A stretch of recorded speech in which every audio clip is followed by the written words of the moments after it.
كل سنة وانتم طيبين. النهاردة هنعمل أفكار تحفة إن شاء الله تعجبكم. أول حاجة هنعمل زينة الفوانيس دي. هتجيبي جزء من ورق الكانسون وهتجيبي أي حاجة مدورة عندك. أنا جبت الفنجان ده وعملت بيه الدوران، وبعد كده خدت خط مستقيم هبدأ أقصه بالشكل اللي انتوا شايفينه. أنا قصت الشكل على الفوم الأسود، قصيت منه العدد ده. هجيب ورق الاستيكر الذهبي وهقص منه الرسومات دي، هبدأ أقصها بالشكل ده. قصيت كمان معاها نجوم ذهبي، عملت منها أحجام صغير وكبير. هثبت كل الاستيكر في قلب الفوانيس بالشكل اللي هتشوفوه دلوقتي. الزينة دي يا جماعة تحفة، شكلها جميل قوي لما بتتعلق على الحيط. أمان عليكم لو عجبكم الأفكار اللي في الفيديو تدعموني باللايك وتنوروني بالاشتراك وتعليقاتكم الجميلة اللي أنا بستناها. هبدأ كده أثبت النجوم، وعملت كمان فانوس فضي هثبته في قلب فرع الزينة. وهتثبتي كل الحاجات اللي انت قصيتيها دي، لا اما بالدبل فيس او الشمع. ثبتهم معايا بالشكل ده، شكلهم بقى تحفة. هجيب اي شريط زينة عندي وهبدأ اثبتهم. انا كان عندي الخيط ده، خلاص انا كده ثبتهم في الخيط، وثبت بين كل فانوس وفانوس نجمة. مفيش اجمل ولا اشيك ولا ارق من كده. الزينة شكلها روعة، ويلا بينا على الافكار التانية. كل سنة وانتم طيبين. النهاردة هنعمل الطبلة الجميلة دي. جبت علبة من لبن الحليب الفاضي، دي كور بتنور، بتبقى موجودة في المكتبات. اي علبة عندك موجودة فاضية ممكن تنفع. وغلفت الجناب كده بجوانتي وثبتها بقطعة من التيب. وبعد كده جبت شريطة من الستان عشان اعمل ايد الطبلة، ثبتها كده في الجنب بالشمع. جبت قطعة من قماش الخيامية وبدأت ألفه كده على العلبة من بره، غلفتها كلها بالشكل اللي انتوا شايفينه.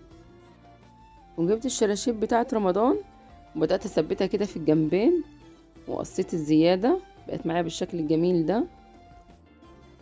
وعلشان أعمل عصاية الطبلة هجيب عود من شيش طاووق وهبدأ أغلفه كده بالسلوتيب الملون، وهثبت فيه خرزاية من قدام. لو حابين تتفرجوا على الفيديو بالتفصيل على القناة. كل سنة وانتوا طيبين. طبعت الرسمة دي من موقع بنترست. هبدأ أثبتها على جزء صغير من الفوم، وهرسم الشكل الخارجي، وهرسم النجوم والهلال اللي في قلبهم بالشكل ده. وكمان هرسم الشكلين اللي في قلب الفانوس. لو انتم مش هتفرغوه يبقى مش هنرسم الحاجات اللي في القلب دي. هبدأ أقصه بالشكل ده، وبعد كده هفرغ الحاجات اللي في قلب الفانوس.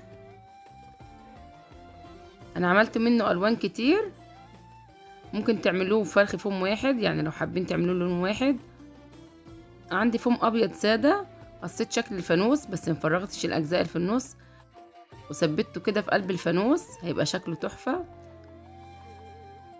جبت الخرامه وعملت فتحات كده فيه من فوق، وجبت شريط من الستان وبدات اثبت كده الفوانيس كلها جنب بعض.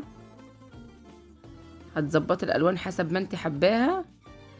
افكار كلها بسيطه وسهله وهتديكي نتيجه جميله، وبتعمليها في البيت وتفرحي الاولاد ويشاركوا فيها ويحسوا برمضان. اما الشكل ده تحفه ومن قصايص الفوم فعلا. اقل حاجه عندك فوم هتعمل معاك الشكل ده.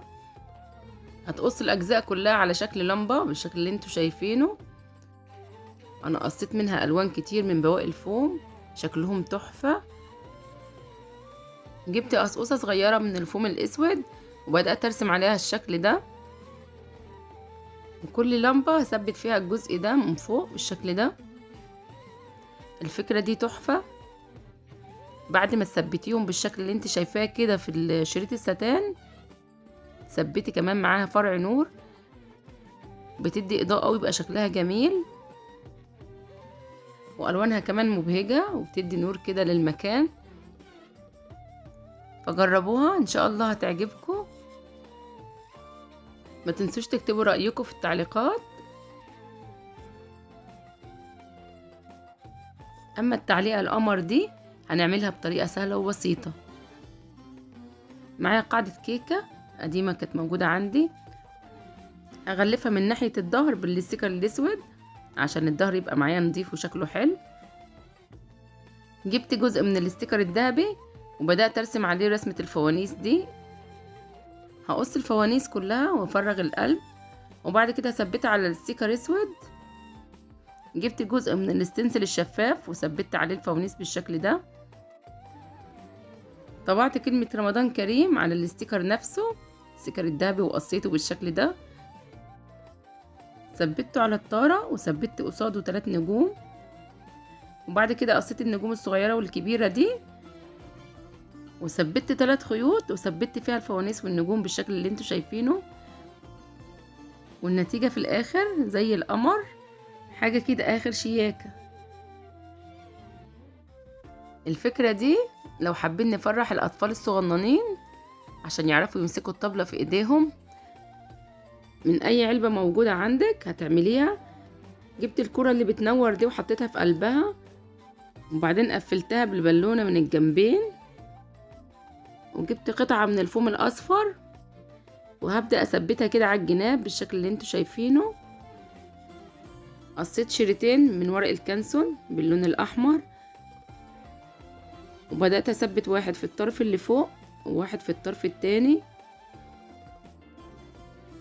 هجيب شريطة من الكانسون مقاسها حوالي نص سنتي، وهعمل السبعات والتمانيات اللي انتوا شايفينها دي، وقصيت دوائر بالخرامة وهبدأ اثبتها بالشكل ده على طرف الطبلة. شكلها بقى قمر، وممكن اي طفل صغير يمسكها، جميلة قوي.